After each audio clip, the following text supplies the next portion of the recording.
വളരെ പ്രധാനപ്പെട്ട ഒരു വാർത്ത വരുന്നു. ആലുവയിൽ 70-കാരനെ കത്രിക കൊണ്ട് കുത്തിക്കൊലപ്പെടുത്തി. ആലുവ പറവൂർ കവലയ്ക്ക് സമീപം ആണ് ഈ സംഭവം നടന്നത്. ഏഴിക്കര സ്വദേശി ശ്രീകുമാറാണ് കത്രിക കൊണ്ട് കുത്തിക്കൊലപ്പെടുത്തിയതെന്ന് പോലീസ്. പുലർച്ചെ 5 മണിയോടെയായിരുന്നു സംഭവം. ഉമേഷ് കൊച്ചിയിൽ നിന്ന് വിവരങ്ങളുമായി നമ്മളോടൊപ്പം ചേരുകയാണ്. നോക്കാം എന്താണ് ആലുവയിൽ സംഭവിച്ചതെന്ന്. Umesh, good morning.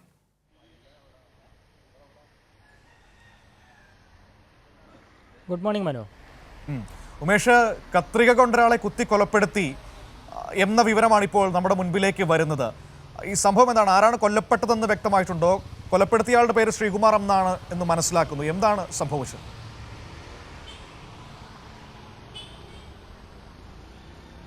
മനു, ഈ മരിച്ചയാളെ തിരിച്ചറിഞ്ഞിട്ടില്ല. ഇയാൾ ആലുവ കരിയാട് സ്വദേശിയാണ് എന്ന് പോലീസ് പറയുന്നു.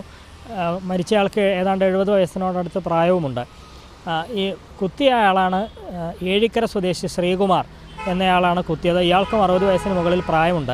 പോലീസ് പറയുന്നതനുസരിച്ച് ഈ രണ്ടുപേരും, അതായത് കുത്തിയയാളും മരിച്ചയാളും രണ്ടുപേരും സുഹൃത്തുക്കളാണ്. ഇവർ ആക്രി പെറുക്കി വിറ്റ് ജീവിക്കുന്നവരായിരുന്നു. ഇവർക്ക് പ്രത്യേകിച്ച് വീട് അങ്ങനെയൊന്നുമില്ല. കടത്തിണ്ണയിൽ ഉറങ്ങുക, ആ തരത്തിലുള്ള ശീലം ഉള്ളവരാണ്. ഇന്ന് പുലർച്ചെ ഇത്തരത്തിൽ 5 മണിയോടെ ഇവർ ഈ പറവൂർ കവലയിലുള്ള ഒരു കടയിൽ, വഴിയോരത്തുള്ള ഒരു ചായക്കടയിൽ ചായ കുടിച്ച ശേഷം ആണ് ഇത്തരത്തിൽ തർക്കമുണ്ടാവുകയും ഈ ശ്രീകുമാർ എന്നയാൾ അയാളുടെ കയ്യിൽ കരുതിയിരുന്ന കത്രിക പോലെ എന്തോ മൂർച്ചയുള്ള ആയുധം എന്നാണ് പോലീസ് പറയുന്നത്. അതുപയോഗിച്ച് തുടർച്ചയായി ഈ 70 വയസ്സുകാരനെ കുത്തുകയായിരുന്നു. ഗുരുതരമായി പരിക്കേറ്റ അയാൾ നിലത്ത് വീണു. ഈ സമയത്ത് ഇതിന് ദൃക്സാക്ഷികളായവർ ഉടൻ തന്നെ ഇയാളെ ആശുപത്രിയിലേക്ക് എത്തിച്ചു. പക്ഷേ ആശുപത്രിയിൽ എത്തും മുമ്പ് ഇയാൾ മരിച്ചു എന്നുള്ളതാണ് പറയുന്നത്.